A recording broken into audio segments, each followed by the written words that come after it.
Hi, I'm Ruth Shapira. Welcome to this podcast by Inner Judaism, a spiritual look at our lives. Today, I'll be leading you in a meditation that focuses on only some of Judaism's ideas of the traits of silence and speech. And along the way, you'll learn more about yourself. We are in an era where speech has become more charged than ever, and there are dire consequences for speech that have been filled with animosity and hate. Never before have we witnessed such abuse of speech. So it would be helpful then for us to really reflect on this trait that Judaism has had a lot to say about. Thousands of years ago, in Proverbs, it says, "Death and life are in the power of the tongue. Mavet v'chaim biyad lashon." It is chilling to think that words have such power. In this exercise, I'll provide you with experiences and some questions that will help sensitize you to the trait of speech and how it plays a part in your life. Before we begin, you might want to turn off any other devices and then pick a comfortable spot to sit. Ready? Okay. Draw yourself into the present moment, letting all thoughts slowly fade as you close your eyes or gaze down. Slowly let go of any stress or tight spots in your body, moving from your toes to your calves, now to your thighs, to your midsection, your chest, and then your shoulders and head. Relax all parts of your body and all tightness. You are in the present moment, and as you're in this moment, you notice your breath.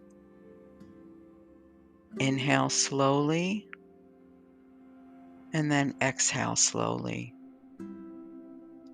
Feel your body filling with oxygen and your chest rising with each breath and falling with each exhale.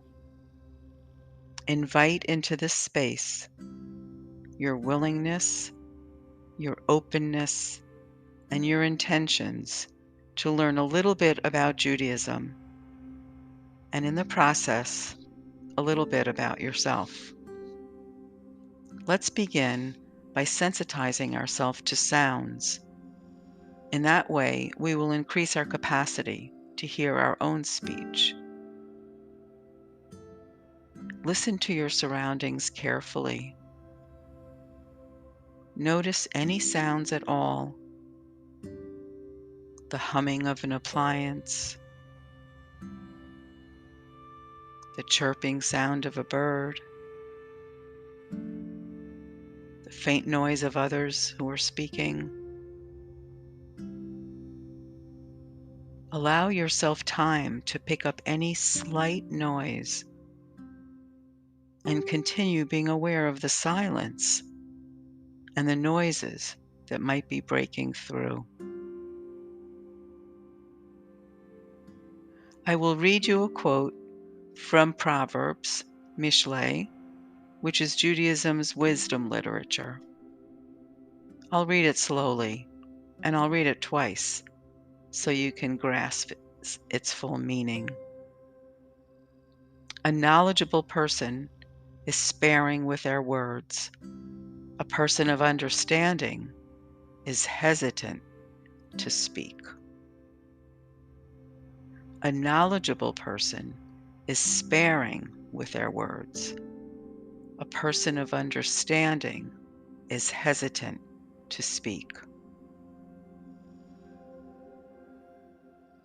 Allow yourself to remove all impediments to identifying your truth as we unpack those statements just a bit. So usually someone who has knowledge can't wait to speak, can't wait to share what they know or to contribute. Yet our Jewish tradition says that one who is knowledgeable speaks sparingly. Can you see how that might be true? Perhaps the attribute of humility, anava, plays a part in this. After all, if you're truly knowledgeable, you know what you don't know, and therefore you might be even more sparing with what you say. And as you're knowledgeable, you understand that words have their limits, and words can't possibly deal with sometimes the big issues of life in an adequate way. And what does it mean to be a person of understanding? That the person of understanding is hesitant to speak. What is the nuance here? How can we be a person of understanding? What traits do we need to cultivate in order for someone to describe us as a person of understanding? And if we are truly understanding, then we may be hesitant to speak. Because if we're truly understanding, then we're truly listening, and we're not worried about what we need to say. Try to reach your deepest essence as I ask you some of these questions. In what ways do you listen to your own voice?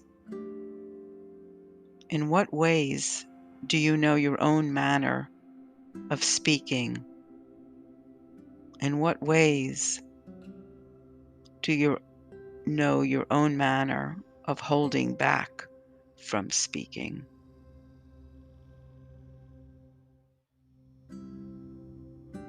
Is your voice loving or is your voice critical?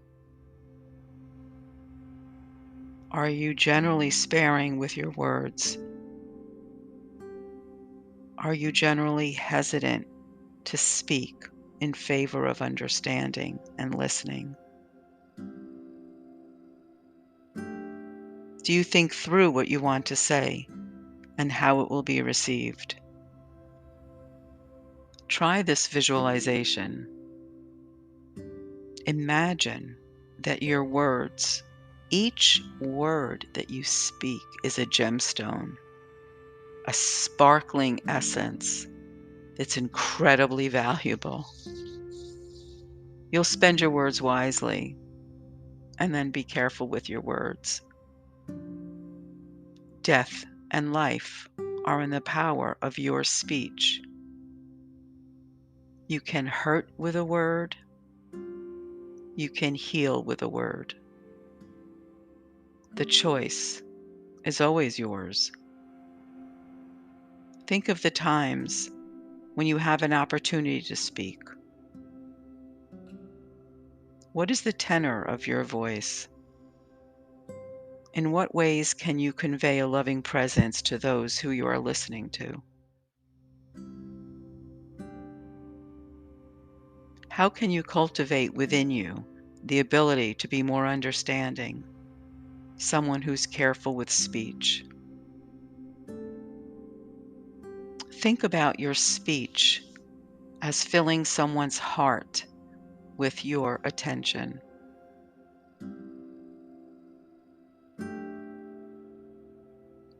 I hope that you've been able to think a little bit about your speech, the way that you listen, and the way that you understand.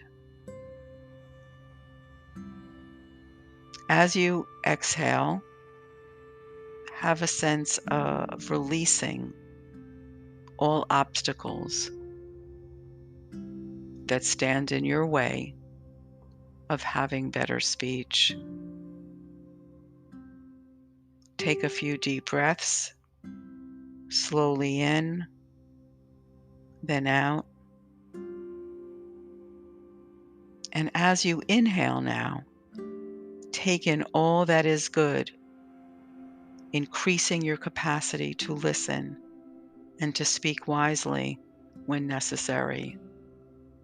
The fact that you're listening to this podcast means that you're already sensitized to your own speech, and chances are your speech is more often loving than not. Thank you for listening to this podcast.